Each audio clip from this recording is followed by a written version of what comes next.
you did this recently? You went home and said, honey, I can't wait. Let's go on a cruise to retirement community. I mean, let's face it. People don't come to retirement communities because they're just like excited. They come to retirement communities because they need to. Because there's a need there, right? They have a need. And so when they knock on your door, when they call you on the phone, they have a need, they have a problem. And they need to get it resolved. And yet, we're letting a high percentage of those people go back home. In some cases for a long period of time. Because there's things that happen during their visit that convince them that they can rationalize their way out of that they can get out of that for now. And what we want to think about is that okay with us? You know, somebody comes with us with a little bit of pain, and we let them go back. I want to tell you a story. You know, I've shared it with some other people. It's about a guy named Mr. Mizar. He and his wife. And I had an opportunity to do some training recently for a retirement community, and they decided they wanted to put me to the test.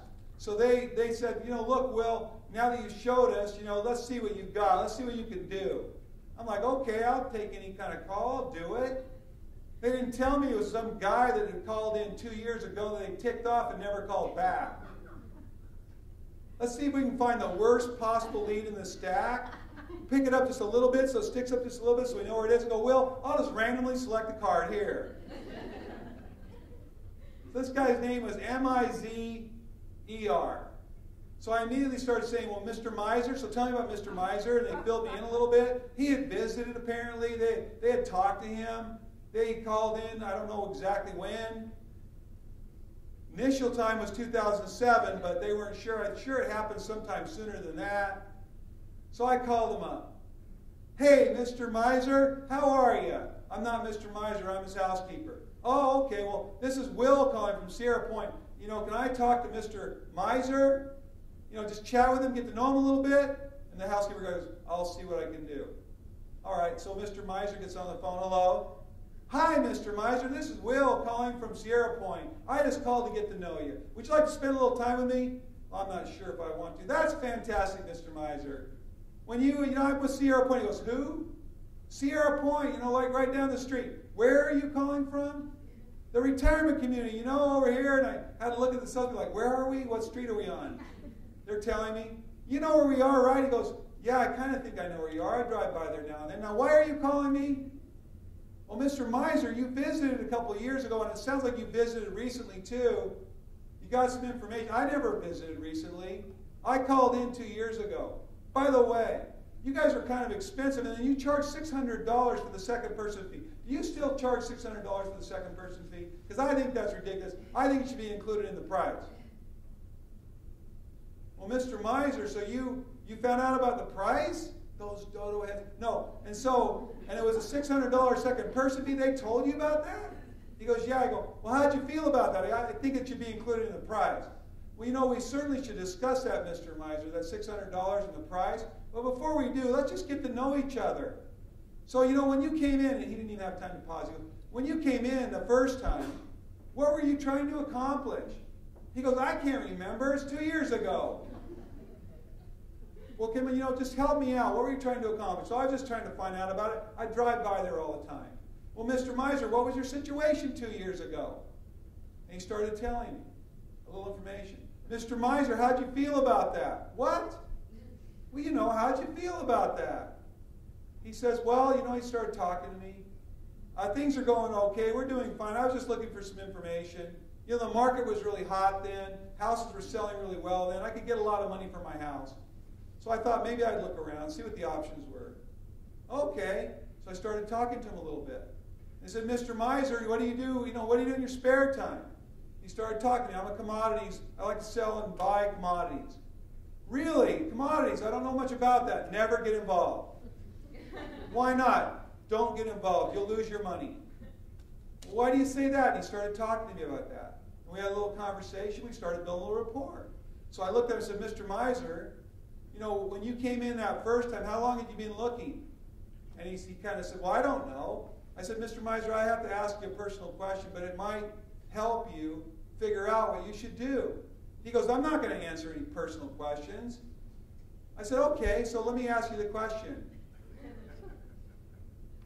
I said, when you, when you came in the first time, what had happened that caused you to want to come in?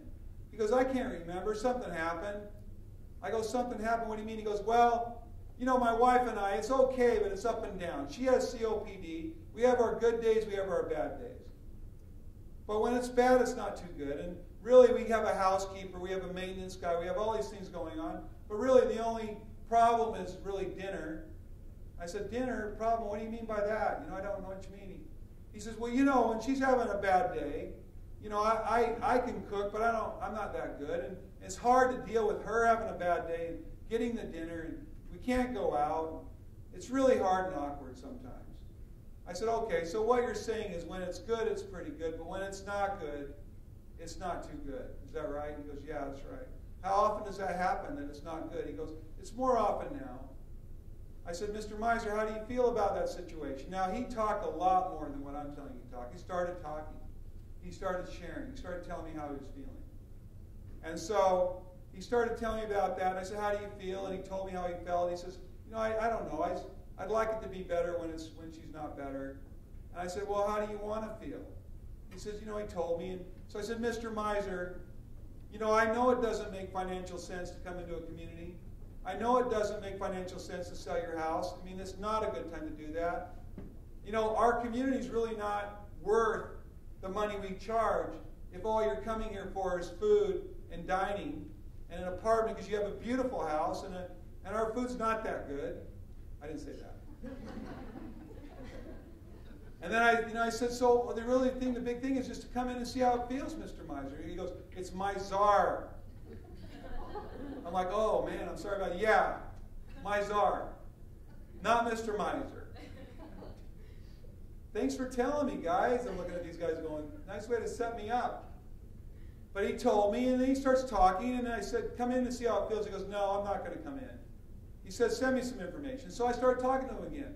Mr. Mizar, share with me some other information. Then he says, well, do you have tennis courts? I'm looking at the salespeople and they're like,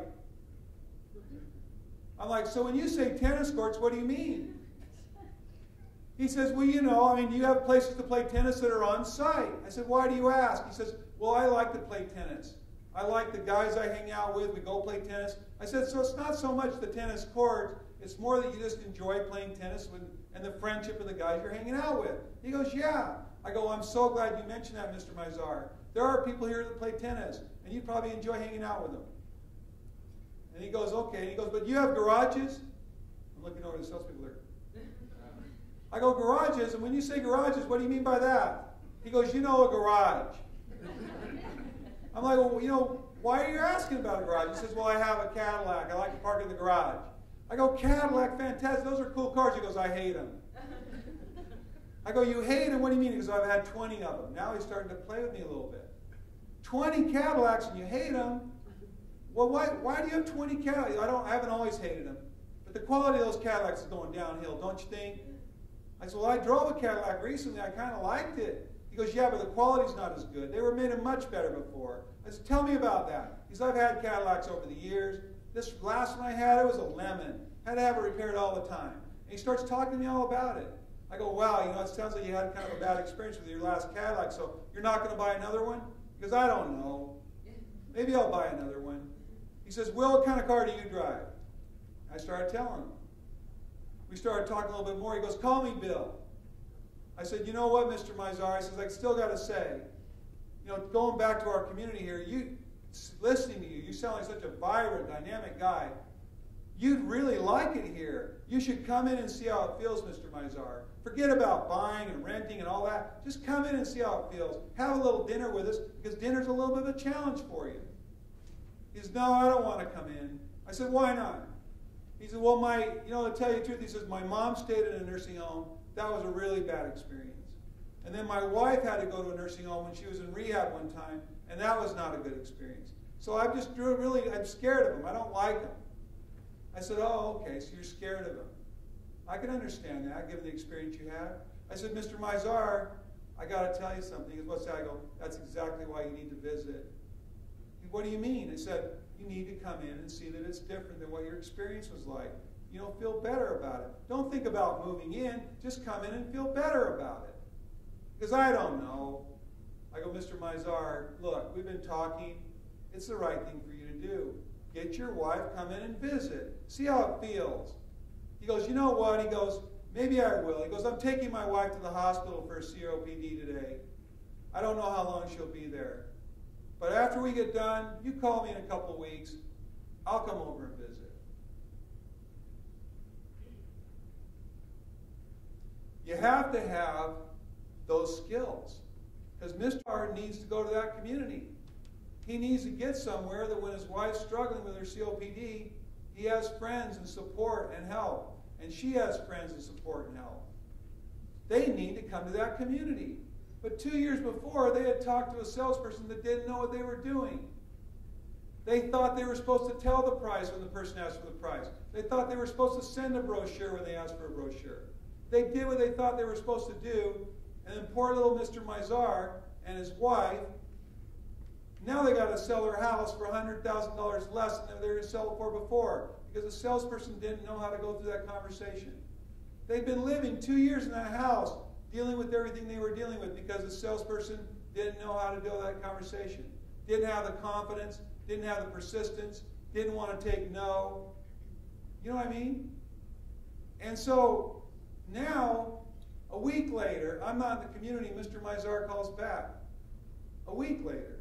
And he says, is Will there? And then they had to tell him that I wasn't there.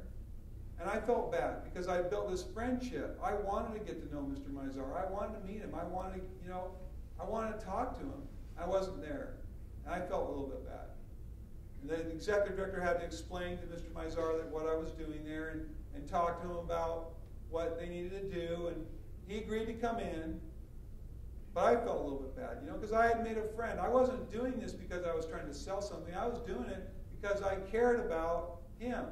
And it took a little work, and it took a little persistence. But then when he was honest with me, and so there's this time in the conversation when somebody looks at you, and you're all going to see that look over the next couple of days. That's what's turning us all on, isn't it, Katrina? It's the look. You're looking at somebody, isn't it, Rose?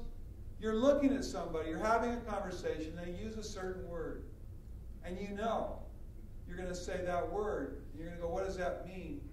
And right that moment, they're going to look in you in the eyes, and they're going to go, wow, did I say that word? Do I want to go through that door? Do I trust that person enough to go through that door?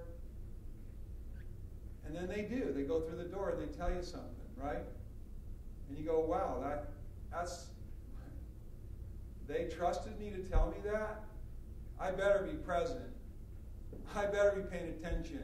I better be engaged, because that was too valuable to ignore. That was not something you take lightly.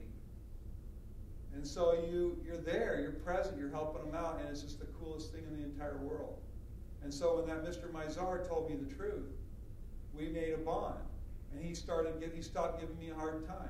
I mean, he gave me a hard time, but it was more like he'd give a friend a hard time than a salesperson that he didn't want to talk to. We're not salespeople. We're trying to be trusted friends. We're trying to give good advice. We're trying to serve people. And it's just so cool to do that. When